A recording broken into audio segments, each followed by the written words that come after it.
welcome to the YouTube channel of Rao's Academy for Competitive Exams, and I Pragya Pandey welcome you all to our very special and dedicated series of Current Affairs Prelims 2023 dedicated series, and this is a series number 4. As you all know, इसके पहले हम 3 series already बना चुके हैं जिसमें बहुत सारे current affairs cover किए थे जो आपके आने वाले अपकमिंग एग्जामिनेशंस के लिए बहुत ज्यादा इंपॉर्टेंट है। अगर आपने अभी तक उन वीडियोस को नहीं देखा है, so I request you all, I button पे उन वीडियोस की लिंक आपको यहाँ पर मिल जाएगी। Please go through that and make sure कि आप आने वाले एग्जामिनेशन में करंट अफेयर से एटलीस्ट कोई भी क्वेश्चन छोड़कर ना आए। So without wasting any time, let's see आज हमारे पास न्यूज में क्या है। चलिए, तो आज हम जिन टॉपिक्स को कवर करने वाले हैं वो कुछ इस तरीके से हैं। सबसे पहले हमें देखने मिल जाएगा the climate change performance index. दूसरा हमें देखने मिल जाएगा बहुत ही ज्यादा महत्वपूर्ण टॉपिक विच इज द चराओ देओ मैदान जो कि असम में है, हरी के वेटलैंड। बिंट्रोंग जिसको बियर कैट के नाम से भी जाना जाता है, सोफिया टेलीस्कोप, ईमा market, global hunger index and gen next democracy network. So these are the topic that we are going to cover in today's video. So without wasting, let's see what the first news is all about. देखिए हुआ क्या है, ये CCI index क्यों बहुत ज्यादा महत्वपूर्ण हो जाता है, क्योंकि यहाँ पे इंडिया ने 2 स्पॉट्स की जंप लिया है। कैसे? देखिए, इंडिया की लास्ट टाइम जो रैंकिंग थी दैट वाज 10, लेकिन इस बार अगर आप इंडिया की रैंकिंग देखेंगे तो इंडिया ने जंप लेते हुए, आप देखिए जो ग्रीन कलर आपको स्क्रीन पे यहाँ पर दिखाई दे रहा है, ये वो कंट्रीज हैं जहां पे CCPI जो इंडेक्स में रिजल्ट है वो बहुत ही अच्छा माना गया है। और आप यहाँ पे देख सकते हैं इंडिया ग्रीन कलर में ही आ रहा है। इसके अलावा लाइट ग्रीन कलर आपको जहां जहां दिखाई देगा वहां पे हाई है, येलो में मीडियम है और वेरी लो देखने मिलेगा आपको रेड कलर कंट्रीज में। अब समझ लेते हैं कि आखिर ये पूरी सिचुएशन है क्या। सबसे पहले CCPI का फुल फॉर्म आपको पता होना चाहिए, which is the climate change performance index. And with that आप एक चीज समझिए कि इंडिया की अभी पोजीशन क्या है, 8th। इसके पहले इंडिया की रैंक CCPI के इंडेक्स में थी 10th in 2022, which is a very good news for all of us.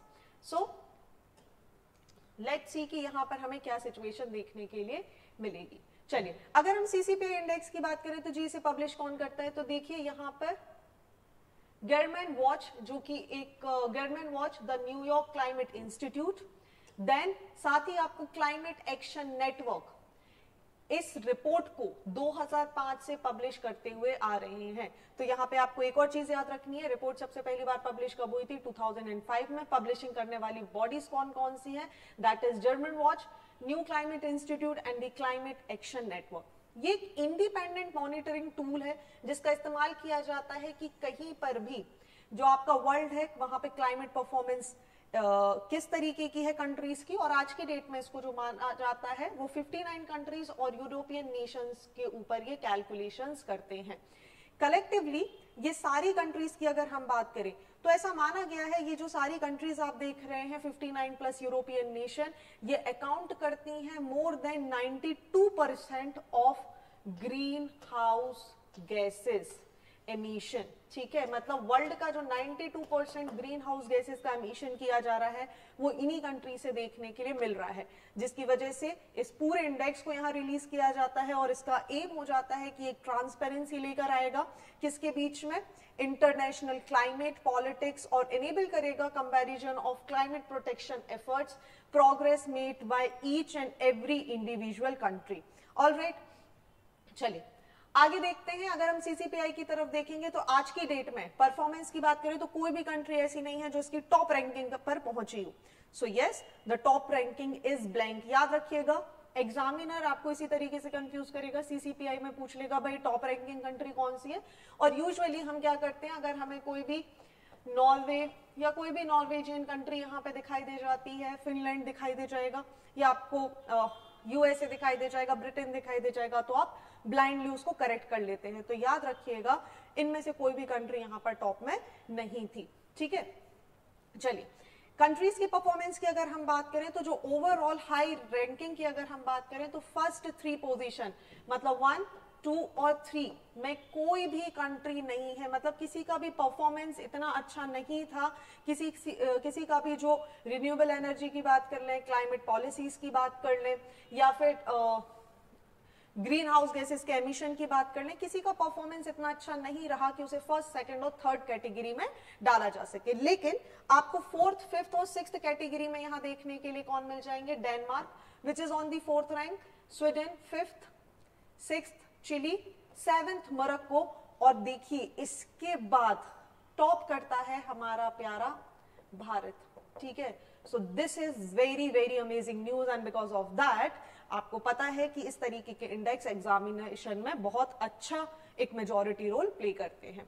चलिए आगे समझ लेते हैं इस इंडेक्स के बारे में कुछ बातें। अगर हम देखें इंडिया की परफॉर्मेंस को देखें तो G20 के जितने भी नेशंस हैं उसमें इंडिया एकमात्र ऐसी कंट्री निकल कर आया है जिसने अपना स्थान बनाया है टॉप 10 में। ठीक है, इंडिया एक लौती ऐसी कंट्री है देखिए जिसने टॉप 10 में क्या करा है, अपना स्थान यहां पर बनाया है। इंडिया के बाद कौन आ जाता है? इंडिया के बाद की अगर हम बात करें तो देखिए यूके और यूएसए जैसी कंट्रीज, तो यूके आपको देखने मिलेगा 11th रैंक पर। ठीक है, और चाइना की कंडीशन की बात करें तो 59 नेशंस में चाइना की कंडीशन आपको देखने मिलेगी 51 पोजीशन पे। और ओवरऑल अगर बात किया जाए जितने भी इसके इंडेक्सेस है, चाहे आप ग्रीन हाउस एमिशन की बात करें, रिन्यूएबल एनर्जी की बात करें, इन सब में सबसे पीछे, सबसे पिछड़ा हुआ अगर आज की डेट में कोई कंट्री है तो दैट इज दी चाइना। वहीं यूनाइटेड नेशन की बात करें तो ये 52 पर देखने मिलेगा, सबसे ज्यादा लो यहां पर इनकी कंडीशन है। Then Islamic Republic of Iran which is on the 63rd, और इसी की वजह से जो सबसे लास्ट यहां पर रैंक होल्ड करने वाली कंट्री है वो बन जाएगी आपकी Islamic Republic of Iran. Alright, चलिए इंडिया की स्टेटस देख लेते हैं यहां पर। तो जैसा मैंने आपको बताया कि इंडिया को रैंक किया गया है among top 5 countries in the world. Alright, आपको पता है 8th नंबर पर इंडिया यहां पर आ चुका है और G20 की इकलौती ऐसी कंट्री है जिसने यहां पर अपना स्थान बनाया है। आज की डेट में बात करें तो जितनी भी वर्ल्ड की लार्जेस्ट इकोनॉमी मानी जाती हैं उन सारी लार्जेस्ट इकोनॉमी में इंडिया परफॉर्म्स द बेस्ट। ठीक है, यूएस, यूके सबसे ज्यादा अच्छा, चाइना को पीछे छोड़ते हुए इंडिया ने यहां पर अपनी रैंकिंग में सुधार किया है। इंडिया की अगर हम बात करें तो ये हाई रेटिंग इसको यहां पर मिली है कहां पे? ग्रीन हाउस गैसेस एमिशन में। एनर्जी यूज को लेकर अगर हम बात करें, मीडियम क्लाइमेट पॉलिसीज की बात करें, और इंडिया आज की डेट में जो उसका टारगेट है कि वो क्या करने वाला है 2030 तक जो रिन्यूएबल सोर्सेज ऑफ एनर्जी है उसको यहां पर लेकर आएगा, उसके रास्ते में बहुत अच्छे से काम कर रहा है। So because of that you should remember about this thing. Next is the चराई देव मैदान, बहुत ही ज्यादा महत्वपूर्ण। लेट मी टेल यू, इस पे ना आप बना दीजिए स्टार मार्क एक बहुत बड़ा सा, इतना ज्यादा महत्वपूर्ण टॉपिक है। देखिए क्या हुआ है, अभी रिसेंटली असम की जो गवर्नमेंट है इन्होंने नॉमिनेशन भेजा है यूनेस्को वर्ल्ड हेरिटेज साइट को अबाउट दिस चराई देव मैदान। ठीक है, तो ये मैदान आपको यहाँ पे दिखाई दे रहे होंगे, कुछ इस तरीके का ये पाथवे बना हुआ है। Let me also highlight it. ठीक है, दो it's not that good what I am doing here, but it is just to make it quite 3D kind of diagram for you so that you can understand it very properly. Here you can see it is a pathway. All right, चलिए समझ लेते हैं। देखिए चराई देव जो शब्द पहले आप सुन रहे हैं, पहले हम जान लेते हैं कि आखिर ये शब्द है क्या। ये एक तरीके का देखिए ब्यूरियल सिस्टम है जो कि अहोम किंगडम्स, अहोम की जो रॉयल फैमिलीज हुआ करती थी उनके द्वारा इसे अडॉप्ट किया जाता था in the mid of 12th and 13th century. And because of that आप देखेंगे तो असम का जो चराई देव क्षेत्र है वहां पर ये एंड नंबर अबेंडेंस में ये हमें देखने के लिए मिलते हैं। हालांकि इनके प्रोटेक्शन की बात करें तो सभी का प्रोटेक्शन नहीं किया गया है, जिसकी वजह से एक इतना पुराना ब्यूरियल सिस्टम जो कि इजिप्ट से मिलता जुलता है उसको प्रिजर्व करने की यहाँ पे बात की जा रही है। तो चलिए समझ लेते हैं आखिर चराई देव है क्या। चराई देव को अगर हम देखें तो जो ताई अहोम शब्द है, जो अहोम किंगडम या ताई अहोम किंगडम का जो लैंग्वेज है वहां से इसको लिया गया है, जहां पर चराई, चाया का मतलब अगर आप देखेंगे CHE जो है इसका मतलब होता है सिटी या टाउन, राय का मतलब होता है शाइन और दोई का मतलब होता है हिल्स, विच मीन्स एक ऐसी जगह जिसको क्या बोला जा रहा है, अ shining town situated on a hill top. देखिए ये एक हिल टॉप बना हुआ है ना, इस इमेज को याद रखिएगा। अभी पूरा एक हिल टॉप के बना हुआ, ऊपर बना हुआ पूरा क्या माना जा रहा है, एक टाउन। तो चराई देव बेसिकली एक डिस्ट्रिक्ट है जहां पर ये ब्यूरियल सिस्टम हमें देखने के लिए मिलता है। चलिए आगे इसको समझ लेते हैं कि आखिर सिचुएशन है क्या। तो चराइदेव जैसा मैंने आपको बताया ये एक डिस्ट्रिक्ट है जो कि असम में पाई जाती है और ये पहली किंगडम बनी थी। इसकी महत्वपूर्णता कुछ इस तरीके से भी निकल के आती है कि जो अहोम डायनेस्टी है, असम की जो अहोम डायनेस्टी आपको दिखाई देगी जिसको एस्टेब्लिश किया गया था by the first Ahom king चाओ लुंग स्यूकाफा, या कई बार इनका नाम प्रोनाउंस आपको देखने मिलेगा सुखाफा, ठीक है। तो इन्होंने 1253 में इसको अपनी राजधानी बनाई थी। हालांकि जब हम अहोम किंगडम की राजधानी की बात करेंगे तो हम देखेंगे कि वो बहुत बार यहाँ पर शिफ्ट हुई है, बहुत टाइम तक ये शिफ्ट हुई है, ठीक है। 600 साल से ज्यादा का पुराना इनका इतिहास है और लगातार ये शिफ्ट होने की वजह से फाइनली एक पहली कैपिटल जिसको इसके जो फाउंडर थे, जो राजा कहे गए हैं इसके फर्स्ट सुकाफा, उसको एस्टैब्लिश करेंगे इन 1253 in the Charaideo, and because of that also it becomes very very important, ठीक है। अब देखिए होगा क्या, जैसे ही सुखापा की डेथ होगी तो वो क्या करेंगे, अपना जो उनका रेस्टिंग प्लेस है वो बना दिया जाएगा चराइदेव में। और बिकॉज ऑफ दैट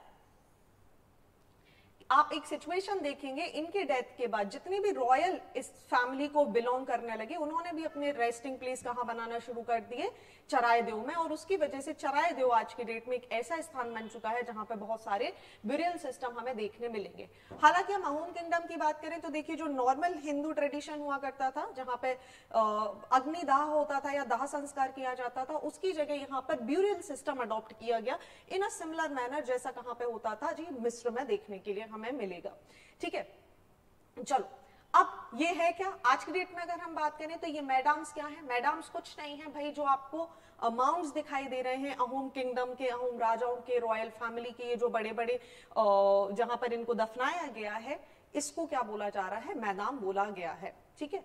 अब अगर हम बात करें आगे तो देखिए ये जो रॉयल्टी है इनको दफनाया जाता था किसके साथ, सिर्फ अकेले नहीं भाई, जो इनकी फेवरेट चीजें हुआ करती थी, जो इनके घोड़े हुआ करते थे, इनके खाने की चीजें, सारा मतलब बिल्कुल वही पैटर्न है जैसा कहां पे फॉलो किया जाता था, इजिप्ट में फॉलो किया जाता था। अब देखिए आप एक चीज समझने की कोशिश करिएगा कि यहाँ पे इनका जो शेप है जैसे बिल्कुल एक हिल टॉप पे बने हुए हैं और एक ऊंची सी जगह यहाँ पे बना दी गई है जो ऐसी प्रतीत हो रही है जैसे बिल्कुल इजिप्ट के जो पिरामिड्स हैं उसकी तरीके से। हालांकि 18th सेंचुरी के बाद क्या हुआ, जो अहोम रूलर थे उन पे इंडियन क्रीमेशन वाला जो सिस्टम था, दाह संस्कार का था, उसका बहुत इंपैक्ट पड़ा और 18th सेंचुरी के बाद ये जो ब्यूरियल सिस्टम था ये हमें खत्म होता हुआ नजर आया। हालांकि जो यहाँ के राजा और रानी हुआ करते थे, जो रॉयल फैमिलीज को बिलोंग करेंगे, उनको हिल टॉप रीजन पर दफनाया जाता था और जो नॉर्मल सर्वेंट्स वगैरह होते थे उनको कहां पर दफनाया जाता था, लोअर मैदानों में। याद रखिएगा ये चीज, ठीक। चलिए आगे अगर हम बात करें तो आज की डेट में जो सबसे बड़ी अनप्रोटेक्टेड मैदान है वो है बाली मैदान, ठीक है, जो जिसका आपने स्टार्टिंग में इमेज देखा था। सो बाली मैदान जो कि निमोनगढ़ के पास यहाँ पर सिचुएटेड है, इसको बाली मैदान बोला जाता है बिकॉज हुआ क्या था, जब ब्रिटिशर्स इसको प्लंडर कर रहे थे, they got obstruction from access send, ठीक है, मतलब जो सेंड बहुत सारी इनको यहाँ पर क्या हुई थी उसकी वजह से इनको डिस्ट्रक्शन देखने के लिए मिला था, इनका ऑब्स्ट्रक्शन यहाँ पर हो गया था, ठीक है, जो कि सराउंडिंग मैदान के आसपास पूरा का पूरा एक बहुत ज्यादा सैंड का ढेर लगा हुआ था जिसे बाली या बालू यूजुअली हम बोल देते हैं और इसी वजह से इस मैदान का नाम क्या पड़ गया, बाली मैदान, याद रखिएगा। चलिए अब अगर हम यहाँ पर एक बहुत प्यारा सा शब्द है चाओ चाली, जो आपके एग्जामिनेशन में आएगा ही, मार्क इट आउट, ठीक है। ये चाओ चाली होता क्या है, देखिए अगर आप टिपिकल मैदान को देखेंगे, इमेजिन करेंगे अभी चराइदेव को, तो आपने देखा होगा इट कंटेन्स वन और मोर चैम्बर्स, ठीक है, जैसा हम देख कर आए थे, एक चैम्बर भी हो सकता है या मल्टीपल चैम्बर्स भी हो सकते हैं। On top of the hemispheric earthen mount rising high above the ground covered in grass, on the top of this mount there is a pavilion known as चाओ चाली। चलिए क्या है ये चाओ चाली, बता देती हूँ आपको भाई। ये जो पवेलियन आप देख रहे हैं ना, this pavilion is known as Chao Chali, ठीक है। तो याद रखिएगा, एग्जामिनर आपसे सीधा पूछेगा चाओ चाली और 3 से 4 फैक्ट दे देगा, which fact is wrong about the Charaideo Maidan, और आपको उसमें बताना है। सो पवेलियन को क्या बोला गया है, जो पेवेलियन हमें यहाँ पर दिखाई दे रहा है, this is known as the Chao Chali. एक लो ऑक्टागोनल वॉल सराउंड आप देखेंगे इसके चारों तरफ देखने मिलेगी ऑन दी एंट्रेंस। हालांकि इस इमेज में आपको ये बहुत कम देखने के लिए मिल पाएगी। ये यहां पर एक वॉल है जो इसके चारों तरफ आपको देखने के लिए मिलेगी, है ना। अब अगर हम बात करें तो एक चीज आपको समझनी होगी कि इन चैम्बर्स के अंदर मैंने आपको बताया था लोगों को आफ्टर लाइफ में कि वो मरने के बाद भी जो उनकी फेवरेट चीजें हैं वो उनके साथ रहे, उसको यहाँ पर रखा जाएगा। चलिए अहोम किंगडम के बारे में थोड़ी सी जानकारी ले लेते हैं। तो इसको आपको पता है अहोम जो रूलर हैं, जो पहले इसके स्टैब्लिश करने वाले माने जाते हैं, 1228-1253 के आसपास जो इसको स्टैब्लिश करेंगे, दैट इज सुखापा, वो इसको स्टैब्लिश करेंगे। ठीक है, 600 साल से ज्यादा यहाँ पे रूल किया जाएगा। एक नया स्टेट यहाँ पर ये बना देंगे, एक ओल्डर पॉलिटिकल सिस्टम यहाँ पर डेवलप किया जाएगा। जो यहाँ पर एक सिस्टम था, ठीक है, लैंडलॉर्ड सिस्टम था, भूयान सिस्टम यहाँ पर जो था, इसको हटा के ये फाइनली अहोम रूलर्स यहाँ पर आ जाएंगे और एक तरीके का मोनार्कियल गवर्नमेंट हमें यहाँ पर देखने के लिए मिल जाएगी। कैसा मोनार्कियल गवर्नमेंट था? डेमोक्रेटिक और एरिस्टोक्रेटिक वैल्यू भी हमें यहाँ पे देखने के लिए मिलेगी। हालांकि राजा सुप्रीम पावर रहेगा, लेकिन लोगों के पास अपनी बात रखने अलग अलग ग्रुप्स हुआ करते थे, एडमिनिस्ट्रेशंस की यूनिट हुआ करती थी जो लोगों की बात राजा तक और राजा की बात लोगों तक रखने का काम करती थी।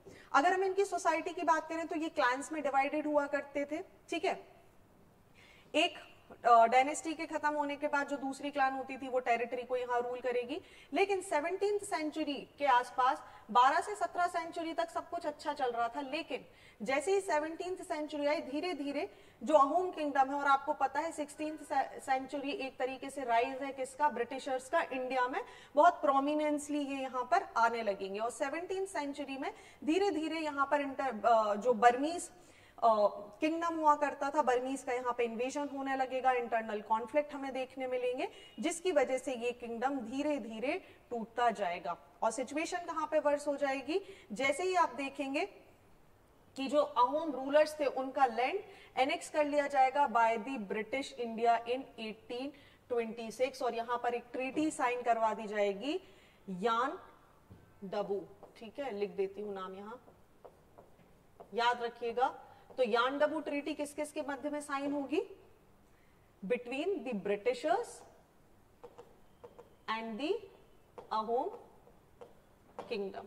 ऑलराइट, चलिए आगे बात करते हैं। नेक्स्ट ये न्यूज देखिए, माइग्रेटरी बर्ड्स की बात कही जा रही है बहुत अलग अलग जगह से। फाइनली हरीके वेटलैंड जो पंजाब में सिचुएटेड है, यहां पर अचानक से ऐसा देखा गया कि लास्ट कुछ सालों में माइग्रेटरी बर्ड्स की जो संख्या है वो बहुत ज्यादा यहां पर बढ़ती जा रही है। ठीक है, अब चलिए तो बात क्या करनी है जी, किसी पर्टिकुलर स्पेसिफिक बर्ड की बात नहीं करनी, बहुत छोटा सा न्यूज आर्टिकल है, हमें बात करनी है सिर्फ और सिर्फ हरीके वेटलैंड की। हरीके वेटलैंड की अगर हम बात करें तो देखिए, याद रखिएगा आज की डेट में ये कहां पर सिचुएटेड है? It is one of the largest northern Indian wetland जो आपको देखने के लिए मिलेगा। कहां पर? Taran district and the Ferozepur district of Punjab. ठीक है, तरान और फिरोजपुर डिस्ट्रिक्ट में ये बना हुआ है। ये आपको देखने मिलेगा, कॉन्फ्लुएंस यहाँ पे दो नदियों का देखने मिलेगा, ब्यास और सतलुज का, और इसी की वजह से एक ऐसी कंडीशन यहाँ पे क्रिएट होती है कि आप देखेंगे बहुत सारी बर्ड्स जो आर्कटिक और साइबेरिया से आती हैं वो यहाँ पर माइग्रेटरी बर्ड यहाँ पर ट्रैवल करती हुई आती हैं, फ्लाइंग बर्ड्स आपको यहाँ पे आती हुई दिखाई देंगी। हरीके वेटलैंड की बात करें तो इसे हरीके पट्टन के नाम से भी जाना जाता है। क्लियर, जो कि यहाँ की it is one of the जो हरीके है, it is one of the deeper part पे एक लेक सिचुएटेड है, उसी की वजह से इसका नाम पड़ा हुआ है।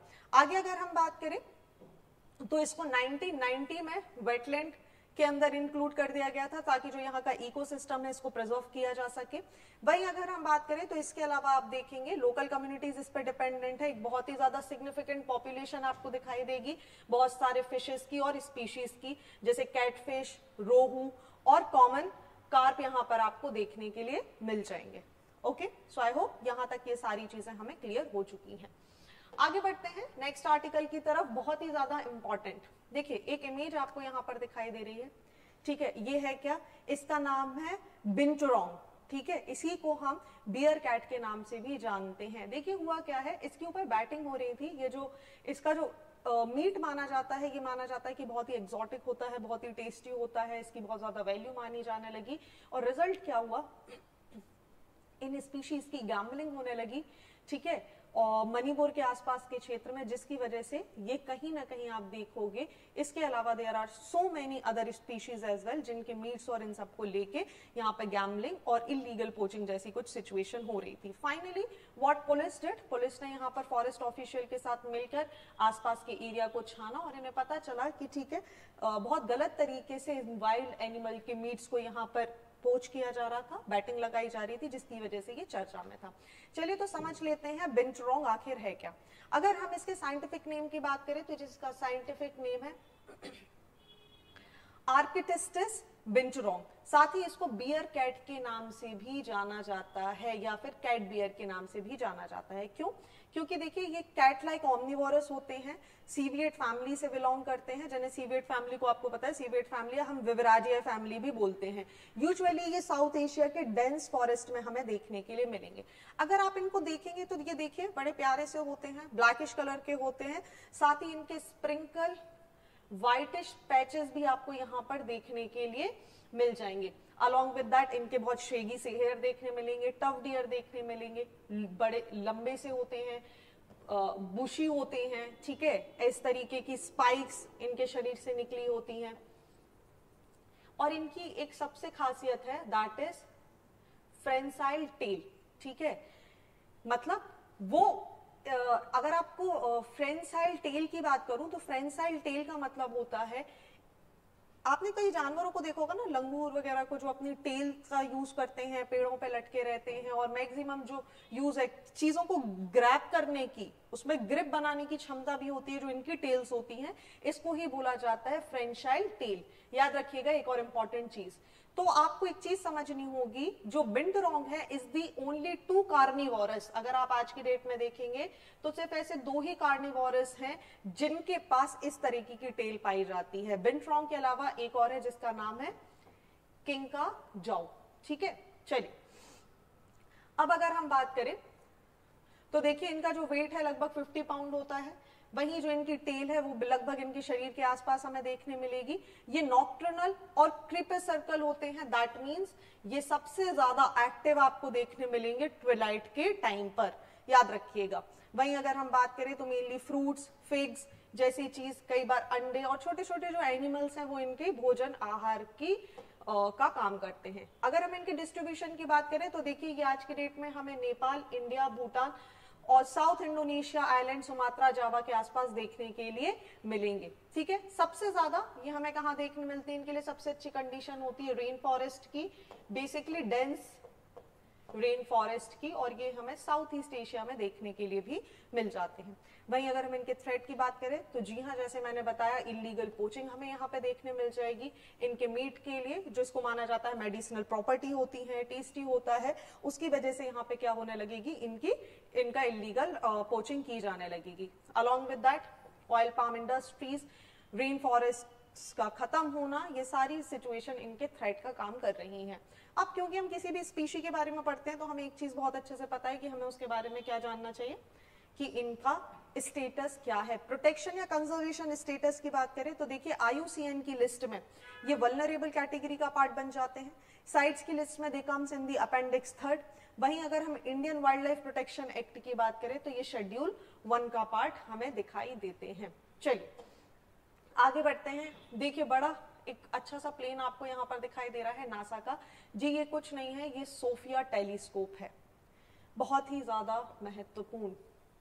चलिए अगर हम बात करें तो ये न्यूज में क्यों था, देखिए रिसेंटली नासा ने क्या डिसाइड किया है कि जो इसका एक टेलीस्कोप था, जो ऐसा पहला टेलीस्कोप था जिसने दुनिया का, यूनिवर्स के फॉर्मेशन का जो पहला मॉलिक्यूल्स था, जिस टेलीस्कोप ने उसे आइडेंटिफाई किया, वो टेलीस्कोप जिसने मून के ऊपर वाटर आइडेंटिफाई किया, उसको फाइनली यहाँ पे शट करने का काम यहाँ पर हमें देखने के लिए मिलने वाला है। तो देखिए ये आखिर है क्या, ये आपको एक बड़ा सा प्लेन दिखाई दे रहा है ना, इसके अंदर यहाँ पर एक टेलीस्कोप लगाया गया है, ठीक है, इसी को ही सोफिया टेलीस्कोप बोला जाता है। तो सोफिया क्या है देख लेते हैं, it is the stratospheric observatory, that means ये कहां पर आपको ट्रैवल करता हुआ नजर आता है, स्ट्रेटोस्फेयर में, ठीक है, फॉर इंफ्रारेड एस्ट्रोनॉमी, ठीक है, ये इसका फुल फॉर्म है जो आपको पता होना चाहिए, what is it, stratospheric observatory for infrared astronomy. ये 2.7 मीटर लंबा एक टेलीस्कोप है जिसको बोइंग 747 एसपी के अंदर इंस्टॉल किया गया है, और धरती से या हम बात करें एल्टीट्यूड की तो ये 38,000 से 45,000 फीट की ऊंचाई पर ट्रैवल करता है। और इसका काम क्या था, ये इंफ्रारेड टेक्नोलॉजी की मदद से हमारी जो अर्थ की बहुत सारी चीजें हैं, जो हिडन एलिमेंट्स हैं, उनके बारे में आइडेंटिफाई करना, not alone with the earth but also about the universe, ठीक है। चलिए आगे अगर समझें तो ये किस किस के द्वारा बनाया गया है जी, ये नासा और जर्मनी की स्पेस एजेंसी डीएलआर के थ्रू मिलकर ये बनाया गया था। इसका मेन पर्पस जैसा मैंने आपको बताया था, जो भी हमारे कॉस्मिक ऑब्जेक्ट्स होते हैं जो कि इंफ्रारेड की सहायता से जिन्हें हम देख सकते हैं, पता लगा सकते हैं, जिनकी वेवलेंथ बहुत ज्यादा होती है, उनके बारे में पता लगाना, साथ ही जो स्टार्स होते हैं उनका फॉर्मेशन कैसे हुआ, ठीक है, उनका ये ठंडे कैसे हो जाते हैं, ये ब्लैक स्टार में कैसे कन्वर्ट हो जाते हैं, इनकी डेथ कैसे हो जाती है, गैसेस किस तरीके से क्लाउड्स में फॉर्म होती है, इस सब के बारे में आइडेंटिफाई करने का काम कौन कर रहा था, ये पर्टिकुलर टेलीस्कोप। सिग्निफिकेंस की बात करें तो देखिए ये दुनिया का एक लौता लार्जेस्ट फ्लाइंग टेलीस्कोप माना गया है और बहुत ही ज्यादा एक्सपेंसिव है। इसने कुछ बहुत अच्छी अच्छी चीजें आइडेंटिफाई करी हैं, चलिए उनके बारे में समझ लेते हैं। 2020 में नासा ने अनाउंस कर दिया था कि सोफिया ने फाइनली जो मून का वो वाला साइड है जो सन को फेस करता है, वहां पर मॉलिक्यूल ढूंढ लिए हैं वाटर के, विच इज दी H2O, ठीक है।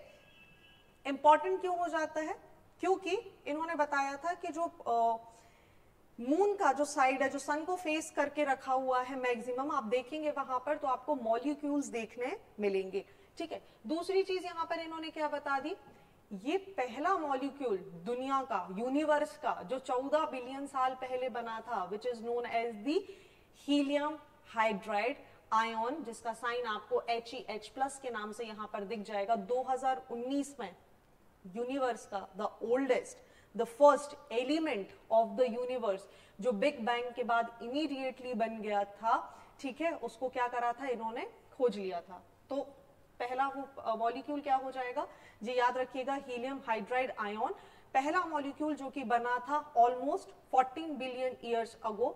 जैसे ही टेम्परेचर फॉल हुआ, इसने अलाउ कर दिया recombination of the light elements, जो कि हाइड्रोजन, हीलियम, ड्यूटेरियम और ट्रेसेस ऑफ लिथियम, और फाइनली जो बिग बैंग के टाइम पर यहां पर बने थे, आई एम सॉरी, उसमें क्या करेंगे, एक एलिमेंट हमें देखने के लिए मिल जाएगा, which is the helium hydride ions, okay.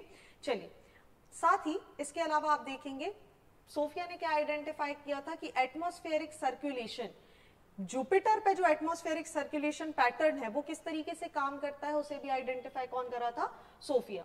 Alright, चलिए अगली न्यूज की तरफ बात करते हैं। देखिए हुआ क्या, जो हमारे डॉक्टर एस जयशंकर हैं, अगर आप देखेंगे तो ये रिसेंटली एक मार्केट विजिट करे थे और उसकी इन्होंने कुछ फोटो शेयर करी। अब आप सोचेंगे कि भाई तो ये हमें क्यों पढ़ा रहे हो करंट अफेयर्स में।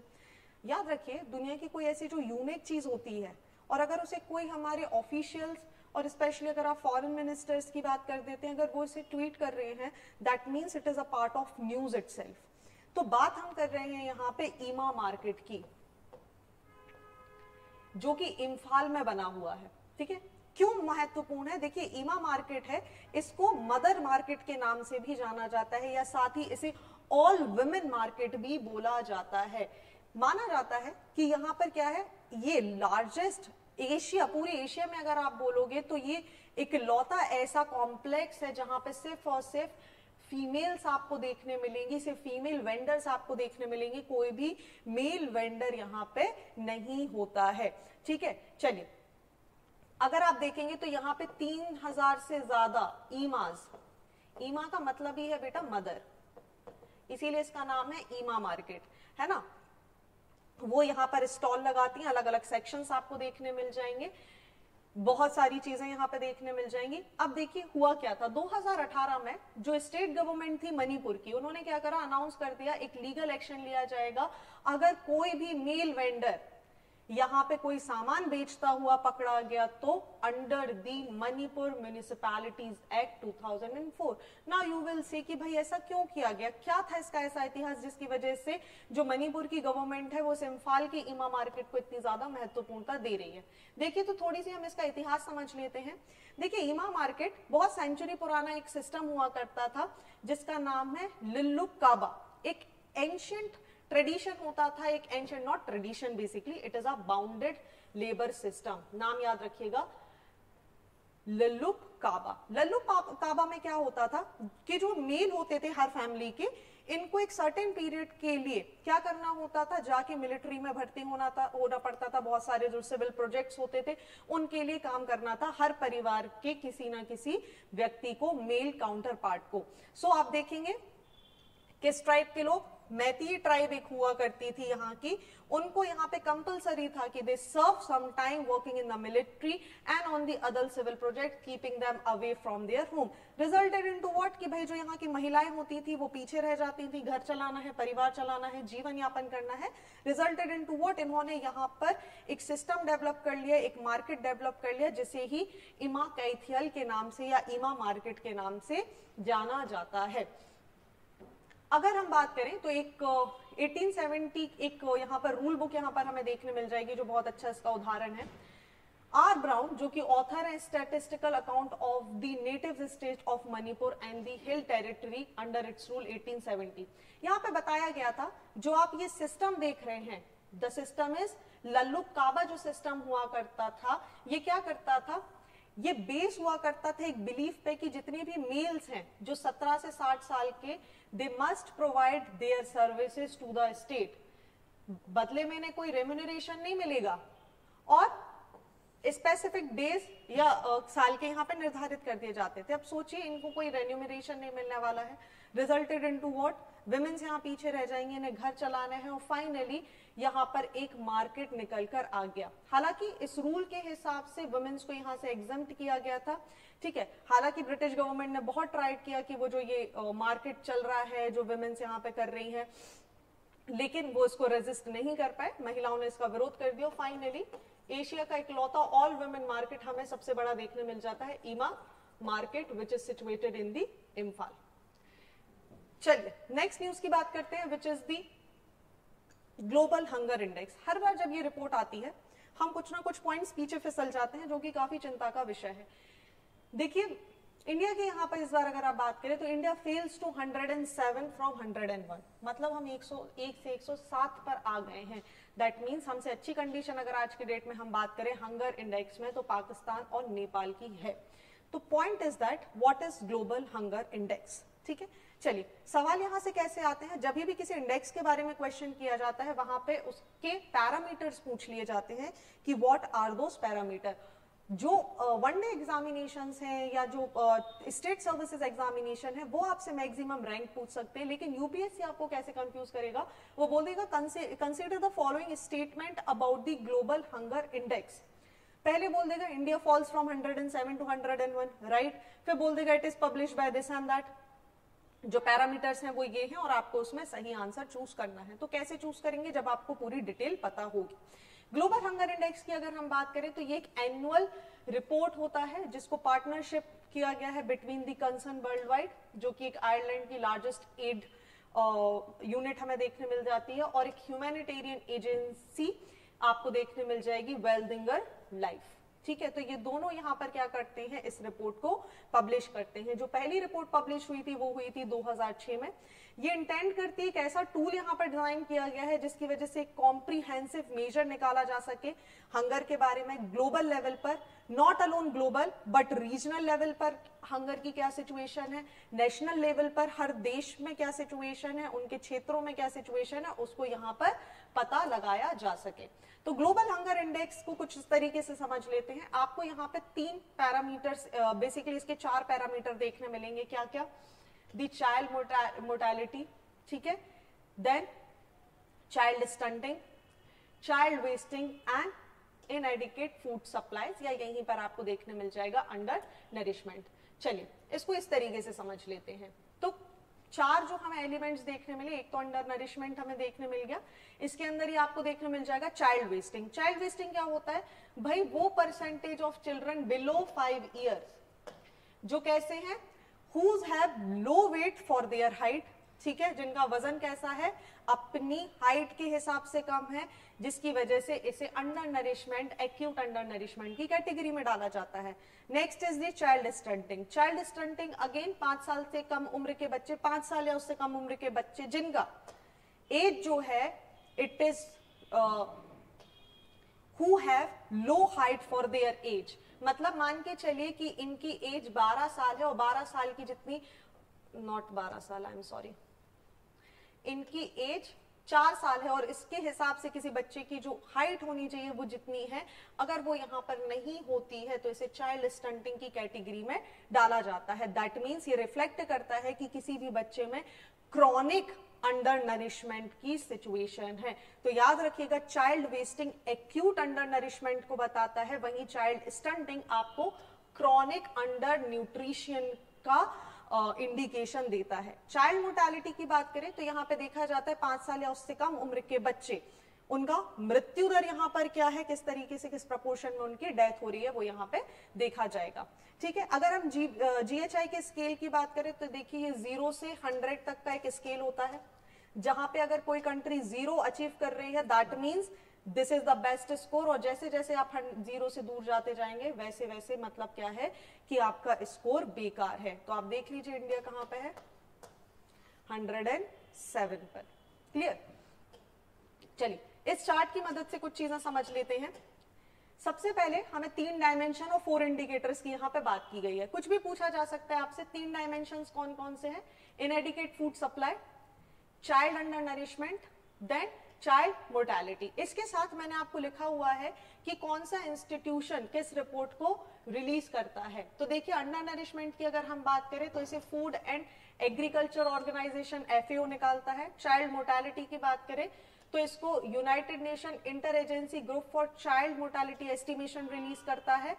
चाइल्ड वेस्टिंग और स्टंटिंग से रिलेटेड जो डाटा है वो WHO और वर्ल्ड बैंक और यूनिसेफ मिलकर यहाँ पर देते हैं। वापस याद रखिएगा, बहुत महत्वपूर्ण। चलिए इनएडिक्वेट फूड सप्लाई की हमने बात करी, FAO इसका डेटा हमें प्रोवाइड करता है। इसके अंदर जो इंडिकेटर है दैट इज अंडर नरिशमेंट।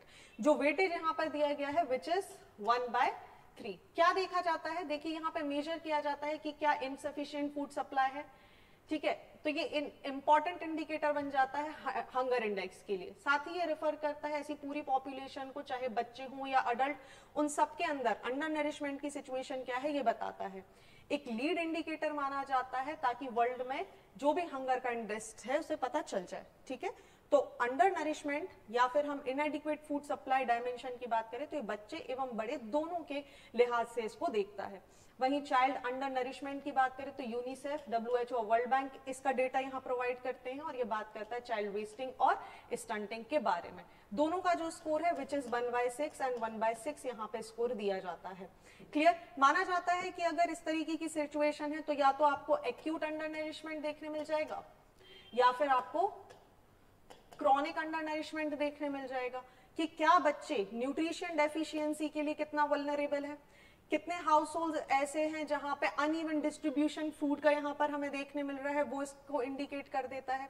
साथ ही सस्टेनेबल डेवलपमेंट गोल के लिए कैसे वेस्टिंग और स्टंटिंग नुकसानदायक है, ये पूरी चीजें हमें यहाँ पे समझ आती हैं। और लास्ट यहाँ पर हमें देखने मिल जाता है चाइल्ड मोर्टेलिटी, जिसको IGME इसका डेटा हमारे लिए प्रोवाइड करता है और ये बात करता है ऐसे बच्चों के बारे में जहां पे जिनकी मृत्यु सबसे ज्यादा भूख की वजह से हुई हो। ठीक है, और इसकी वजह से आप देखेंगे भूख की वजह से क्या होगा जी, अंडर नरिशमेंट की वजह से finally mall nutrition and mall nutrition की वजह से डेथ हमें देखने के लिए मिल जाएगी। ये रिफ्लेक्ट करता है ऐसी चीजों को जहां पर चाहे वेस्टिंग और सफरिंग की वजह से पार्शियली या इम्पार्शियली बच्चों की मृत्यु, 5 साल से उम्र के कम के बच्चों की मृत्यु हमें देखने के लिए मिलेगी। सो this is all about this indicator. इसके बाहर GHI से कोई सवाल नहीं आ सकता। ठीक है, तो याद रखिएगा, वापस रिपीट कर लीजिए, दोबारा से इसको सुनिए, बहुत महत्वपूर्ण है। चलिए, और लास्ट आज की न्यूज है जेन नेक्स्ट डेमोक्रेसी नेटवर्क। बहुत अच्छी चीज है, जो हमारा ICCR है, which is the Indian council for culture relations, इन्होंने एक 10 दिन का प्रोग्राम यहाँ पर चलाया है जिसका नाम है जेन नेक्स्ट डेमोक्रेसी नेटवर्क। नाम से समझ आ रहा होगा, अलग अलग देश के पार्टिसिपेंट्स, यंग माइंड यहाँ पर क्या आएंगे, यहाँ पे पार्टिसिपेट करेंगे। इसको लॉन्च किया गया था आजादी के अमृत महोत्सव के अंदर में, नवंबर 2021 से इसकी शुरुआत की गई है, ताकि भारत में जो आजादी के 75 साल है उनको सेलिब्रेट किया जा सके। इसका एम है दुनिया को ये दिखाना कि इंडिया की डेमोक्रेटिक गवर्नेंस कैसी है, हमारा स्ट्रक्चर कैसा है, हम किस तरीके से काम करते हैं, और क्यों इंडिया को पूरी दुनिया में एक सक्सेसफुल डेमोक्रेसी के रूप में जाना जाता है। तो ये काम कैसे करेगा जी, यहाँ पर क्या किया गया, जितने भी यंग लीडर्स हैं उनको 75 डेमोक्रेसी के उनको यहाँ पर बुलाया गया, और यहाँ पर उन्होंने इंडिया के कल्चर को जाना, हेरिटेज को जाना, इंडिया की जो सिचुएशन है कि इंडिया की खुद की आइडेंटिटी क्या है, इंडिया ग्लोबल इश्यूज पे किस तरीके से डील करता है, इंडिया की डेमोक्रेसी किस तरीके से काम करती है, उसके बारे में यहाँ पर हमें देखने मिलेगा। जो मेजर डेलीगेट्स हमें यहाँ पर देखने मिले वो 6 कंट्रीज से यहाँ पर आए, दैट इज द गाना, बांग्लादेश, पेरू, नेपाल, ब्रुनेई और नॉर्वे ने इसमें पार्टिसिपेट किया। चलिए, अब बात कर लेते हैं ICCR के, बहुत ही ज्यादा महत्वपूर्ण है। इसको फाउंड किया गया था bye 1950 by the Maulana Abul Kalam Azad, जो कि पहले एजुकेशन मिनिस्टर हैं आजाद भारत के। ठीक है, ICCR की बात करें तो आप देखेंगे इसका फुल फॉर्म है Indian council for culture relation. ये एक ऑटोनोमस बॉडी की तरह काम करती है for the government of India, और इसका हेडक्वार्टर हमें देखने मिलेगा न्यू दिल्ली में। हालांकि ये इन्वॉल्व क्या करती है, इंडिया का जो रिच हेरिटेज है, कल्चर है, उसको प्रमोट करने के लिए दूसरी कंट्रीज के साथ ही ये ऑपरेट करती है ऐसे मिशन जहां पर इंटरनेशनल मिशंस को ऑपरेट करेगी, एस्टेब्लिश करेगी इंडिया के कल्चर सेंटर को in the various countries. It also administrated the Jawaharlal Nehru Award for International Understanding, which was established by the Government of India in 1965, जिसका लास्ट अवार्डिंग सेरेमनी हमें देखने मिली थी 2009 में। Clear? So this is all about today.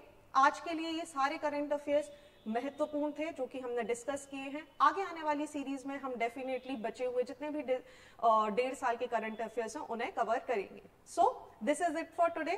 Thank you and bye bye, see you soon.